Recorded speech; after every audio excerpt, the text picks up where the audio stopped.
I've had the thing sitting here in the front of the garage door for going on 2 years or more now, I think.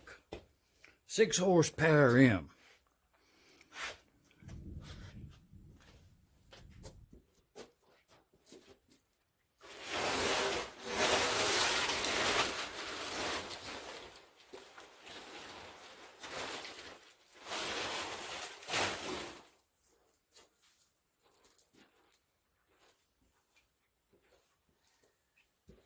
The engine has a problem with the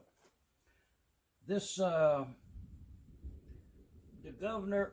When it was put together, it was put in upside down.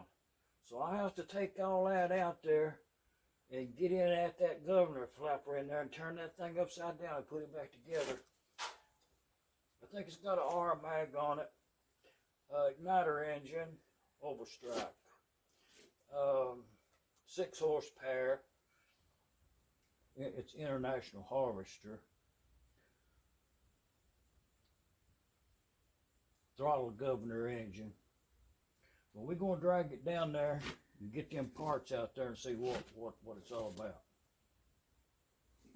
We do have a little rain here. It's kind of came in all of a sudden. Oh, it ain't going to be much. Not enough. Been pretty dry here. Let's see. But this is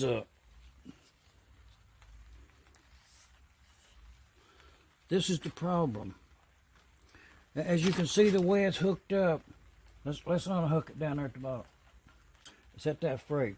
It's completely opposite of what it should be.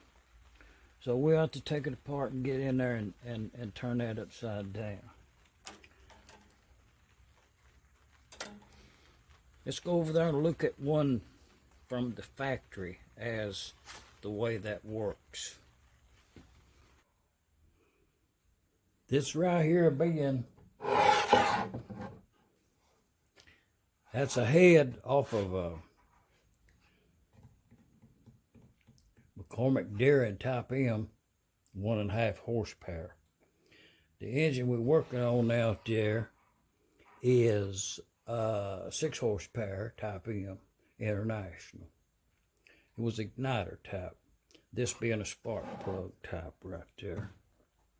The governor system are the same on both engines, international or McCormick Dairy, igniter or spark plug. And the governor being this mechanism right here. And you can see as I shake that, even with the spring still on there, there's some play up and down right there. It can draw air in there and mess your settings up. You might want to set that right at some point. But usually that you can get by with that. But noting that on the engine we're working on out there, the way that works when that governor balls flies out on the flywheel, track comes up like this right here, it can push that up right there and close. You see down in there that flapper? You probably ain't gonna be able to see that thing down in there. I'll get a light. Well, I would say that right there was a real battery saver design. It's a little bitty flashlight on a lanyard right there. I was gifted that. And it has a bulb in there extremely bright. But it don't have no on and off switch. It don't have no on and off switch. It just has a plunger on the back here, and you have to be plunged all the time for the light to come on. If you let go of it, it won't stay on. So you probably would run a battery down because you're not going to hold it down that long because it's got a real stout spring. And I'm just saying, but that's the way that thing looks there with spotlight on it. With them ears right there on that right there, when this comes up like that, it'll come over and hit that stop rod, and the spring is wound in that way right there to where it'll hold it open, holds it open in there. Okay, when you rotate that front piece up in there all the way closed, and you look down in there, you can see it. This engine right here would probably stop running because of how tight that plate in there fits into that opening in that carburetor at your intake port there. So that's the way that works.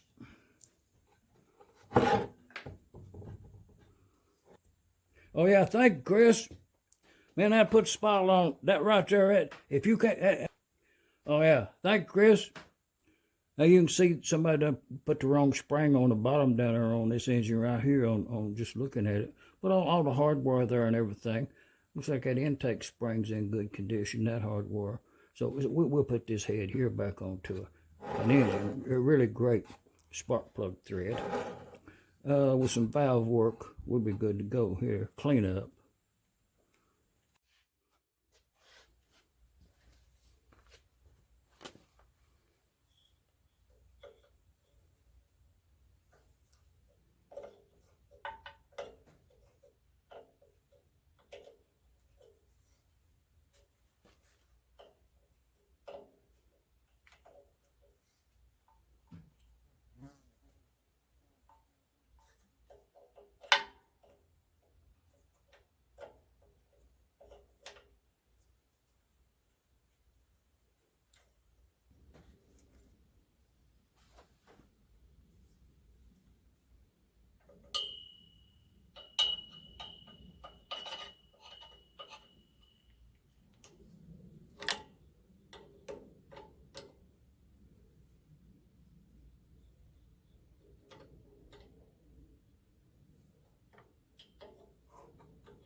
I set this carburetor mixer aside. We'll look at it.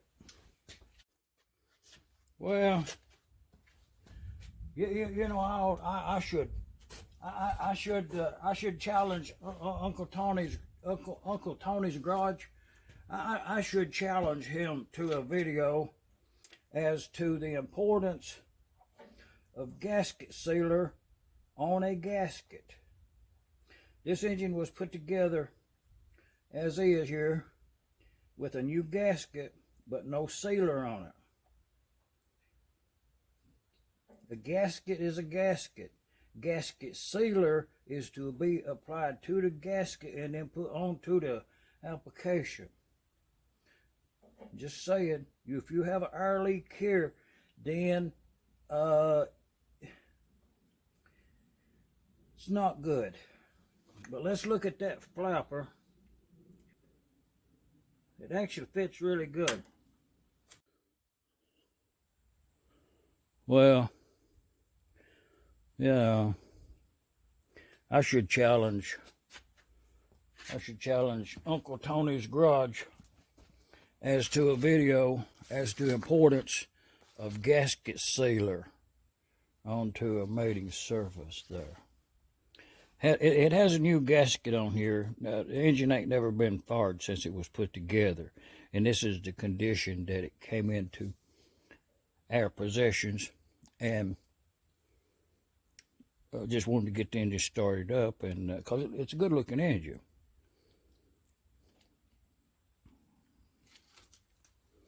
But looking down in there, oh yeah, the gasket. There's such a thing as a gasket. You go up to the parts store and you say, give me a gasket for whatever application you would be needing that gasket. The next item you would inquire about is a tube gasket sealer to be used in conjunction with the gasket to ensure that you have a leak-free or oil, air, ingress or egress, in or out. Gasket sealer is to be used with a gasket. Look it up. It's in the book. Just saying, if you want your engine to start on that half crank, put you some gasket sealer on it. Just saying.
Well, you know, I done been standing here playing with the thing for a little amount of time, and the screw head is sideways, and it's against the pin there. So how do you get that? How you get that screw out of there? How did he get that screw in there? Man. Well, we'll get that spring off there and see about it. How did he get that in there?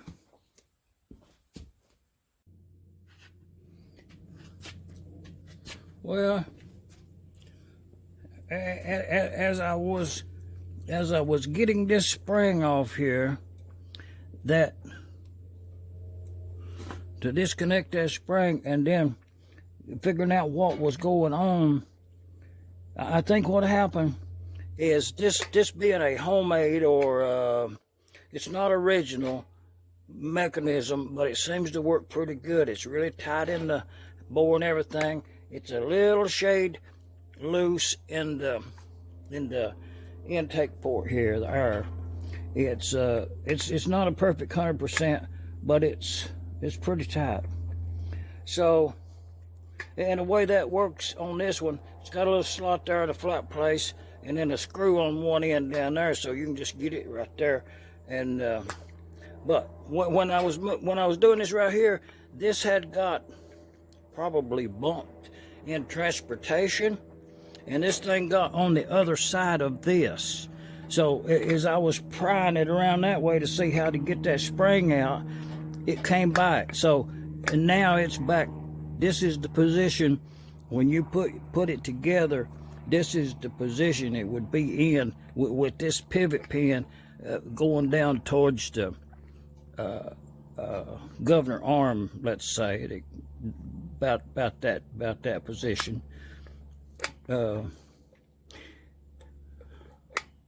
that would be completely closed when your mechanism comes up and pushes that up, and then when it lets go, the spring here makes it go back.